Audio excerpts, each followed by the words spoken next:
থানার সালিশি গোলঘরে বসে আছেন অনেকেই, আর তার মাঝে সেখানে অকিটকি হাতে একজন কথা বলছেন। তাকে অনেকে আবার স্যার বলেও সম্বোধন করছেন। এরপর তিনি সবার কথা মনোযোগ দিয়ে শুনছেন। দেখে মনে হতে পারে তিনি বড় কোনো কর্মকর্তা, তবে বাস্তবে তিনি যুবদল নেতা। অকিটকি হাতে থানার ভারপ্রাপ্ত কর্মকর্তা সেজে সালিশ করার এমন ভিডিও সামাজিক যোগাযোগ মাধ্যমে ছড়িয়ে পড়লে তা ভাইরাল হয়। ঝিনাইদহের শৈলকুপায় চাঞ্চল্যকর এই ঘটনা ঘটে। এরপরই বিষয়টি নিয়ে আলোচনা সমালোচনার ঝড় বয়ে যায়। আর যার বিরুদ্ধে এমন অভিযোগ উঠেছে তিনি শৈলকুপা পৌর যুবদল নেতা হাসান মাহমুদ পলাশ। এখন যে কোনো ব্র্যান্ডের পুরাতন এসি বদলে নতুন ওয়ালটন এসিতে উপভোগ করুন 25% ছাড়। পৌর বিএনপির সাংগঠনিক সম্পাদক নাজির উদ্দিন ভল্টার ছেলে তিনি। ভাইরাল হওয়া ভিডিও নিয়ে যুবদল নেতা পলাশ কালবেলাকে জানিয়েছেন ঘটনাটি 1 বছর আগের। সেখানে ভিকটিম ছিলেন তার আত্মীয়।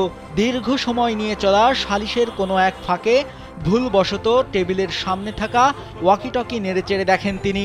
সামাজিক ও রাজনৈতিকভাবে হেয় প্রতিপন্ন করতে ভিডিওটি ভুলভাবে উপস্থাপন করে সামাজিক যোগাযোগ মাধ্যমে ছড়িয়ে দেওয়া হয়েছে।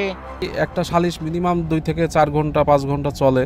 এর মধ্যে কোনো এক সময় থানার দায়িত্বরত যে কর্মকর্তা ছিল তার ওয়্যারলেসটা টেবিলের উপরে ছিল।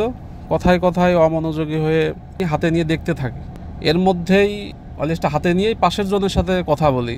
এটা আসলে আমার সরল বিশ্বাসে বা সরল ইয়েতে ওয়্যারলেসটা আমি দেখি অমনোযোগী হয়ে, তাছাড়া তেমন কিছু না। এটা নিয়ে করা, এটা বোঝা যায় যে সুকৌশলী একটা মহল আমার পিছনে লাগছে, ব্যক্তিগত শত্রুতা। তাছাড়া আর এই বিষয়ে তো আমার কোনো বক্তব্য নাই।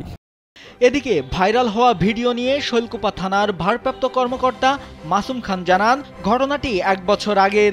ওই যুবদল নেতা ওয়াকিটকি হাতে নিয়ে নেড়েচেড়ে দেখছিলেন। এর 1 বছর আগের ভিডিও, ফ্যাসিস্টের আমলের ভিডিও। এটা ওই সময় যে ফ্যাসিস্টের আমলে ওই কিছু লোকজনের সাথে, আমাদেরই লোকজনের সাথে তার কিছু সম্পর্ক ছিল আর কি। ওয়াকিটকি নিয়ে নাড়াচাড়া করতে একটু ভাব নিচ্ছে আর কি, যে পুলিশের সাথে একটা ভালো সম্পর্ক। এই ভিডিওটি ভুলভাবে উপস্থাপন করে ছড়িয়ে দেয়ায় স্থানীয় নেতাকর্মীরা প্রতিবাদ জানিয়েছেন।